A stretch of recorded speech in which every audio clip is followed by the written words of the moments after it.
Yo guys, I hope you're doing really well. In this video, I want to cover sort of 3 really important tips that you always need to implement and sort of be thinking of, when it comes to your outreach with e-commerce brands specifically.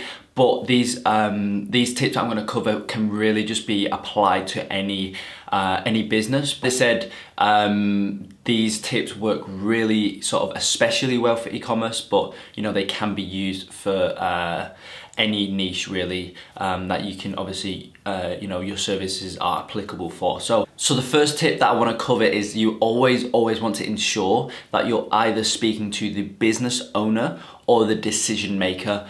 Sometimes the business owner is sort of has like a step back on the business, and maybe the CEO or maybe the CFO in some cases are the actual decision maker for the business. So you either want to be making sure that you're speaking to the business owner themselves or the decision maker. Obviously, if you're speaking to literally anybody else, then you're really wasting your time because they can't.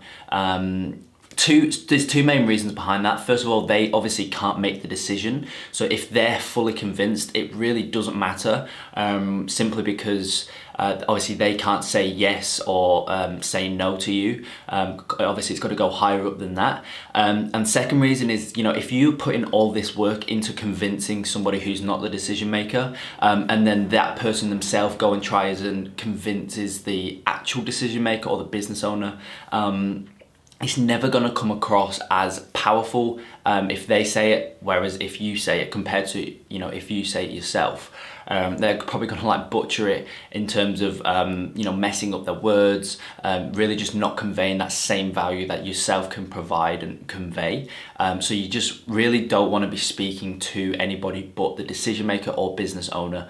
Now I know a lot of people struggle with finding the decision maker or the business owner of e-commerce businesses. Obviously there's not really a direct place you can go or number you can really call for e-commerce, but I'm not too sure if it's going to be posted before or after this video once again, but I've got another video coming out on exactly how you can always, in 95% of cases, actually find the business owner's information for e-commerce specifically. So keep an eye out for that.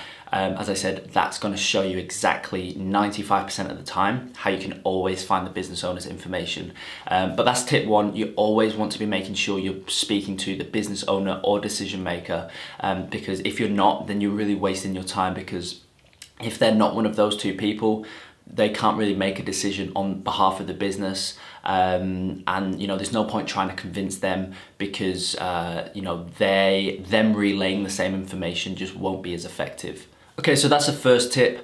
Now the second thing is you want to make sure that you are differentiating yourself from other agency owners that are reaching out to that same business. Now this is a tip obviously that really does apply to absolutely any niche.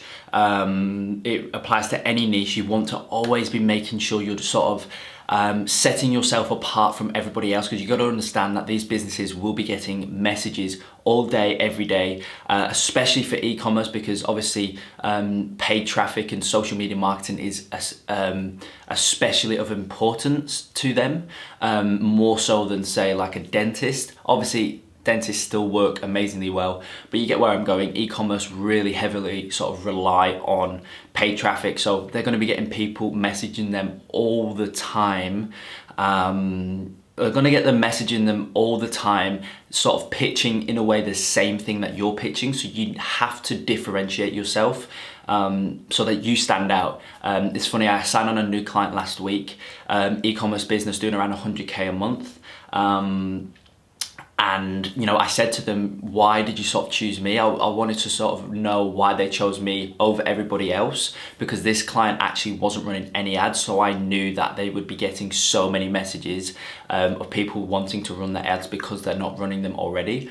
And they literally said to me, look Kai, like your message just stood out. They literally told me they get so many messages every single day, but they said I stood out because myself, my company looks legit. The way that I sort of structured my emails looked really sort of professional and just was different to everybody else reaching out to them. And that's why when I started to really think about the importance of differentiating your outreach, because As I said, I've never really thought about it. It's kind of always come naturally. You know, I've just been different, I suppose. But when they mentioned that to me, I was like, oh my God, okay, I wouldn't really need to start focusing on this with my students and whatnot. And you know, the paid coaching calls that I do where I cover the exact step-by-step outreach that I do, they are all completely differentiating their outreach because, as I said, they get literally exactly what I do personally. And they are all getting insane amounts of meetings simply because, you know, what I'm showing them, the email scripts that I literally give them are just completely different to anybody else doing anything like this out there. So obviously when a business owner sees it, it really sort of catches their attention and they really want to get on a call, which is obviously when they can go into the meeting. Quick side note, if any of you guys actually want to hop on a coaching call with me where I literally walk you through the exact steps that I do in order to get all of my e-commerce meetings, you know, I give you the scripts, my exact workflow, etc., then hit the link in the bio, be it link to my Instagram, and just send me a private message on there and we can get that set up. Little tangent there, but that's, you know, kind of the importance of it is it literally can make you go from not getting a client to getting a client simply just by differentiating your current outreach method. Now the final tip, once again, this can be used for a lot of niches, but you know, it's especially important to e-commerce, which is you want to make sure that your scheduling system is super sort of streamlined and it's just, there's no friction at all in order for the client to book in a call, because you got to understand business owners are super busy, you know, they've not got a lot of time. So if something's going to take them 10 minutes to do, i.e., you know, booking a call with you takes them 10 minutes, there's loads of things that they need to do, it's super confusing, they're just simply not going to book in a call because it's just too hard.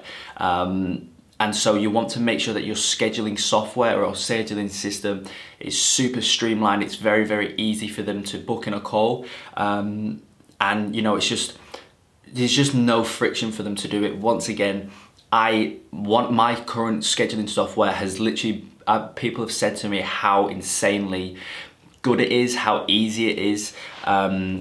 And once again, that's another thing that I just literally give to all of my coaching students and mentorship students is just, I literally give them my scheduling system. And just that alone has literally increased the amount of meetings that they're getting per week just by having a streamlined scheduling system in place. So that's the third tip. Just make sure that your scheduling software or however they go about booking a call with you is super streamlined and easy for the business owner to book in a call with you. As I said, there are 3 super important tips that you always need to abide by when you're reaching out to e-commerce brands or any niche for that matter.